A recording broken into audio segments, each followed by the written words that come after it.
কচু শাক রান্না করার সময় 3টি টিপস ফলো করলে কখনোই কচু গলা চুলকাবে না।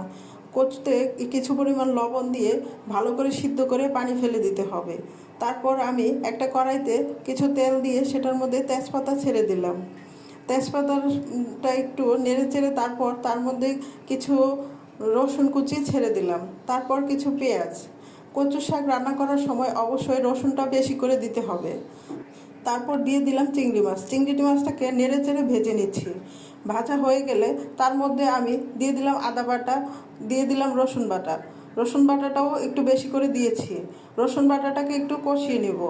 কষানো হয়ে গেলে এর মধ্যে হলুদের গুঁড়া, মরিচের গুঁড়া এবং পরিমাণ মতো লবণ দিয়ে দিলাম। কচু শাক রান্নার সময় সব সময় একটু ঝালের পরিমাণ বাড়িয়ে দিয়ে রসুন বাটাটা একটু বেশি করে দিয়ে তারপর ভালো করে সিদ্ধ করে পানিগুলো ফেলে দিলে কখনোই আর কচু শাকে গলা চুলকাবে না।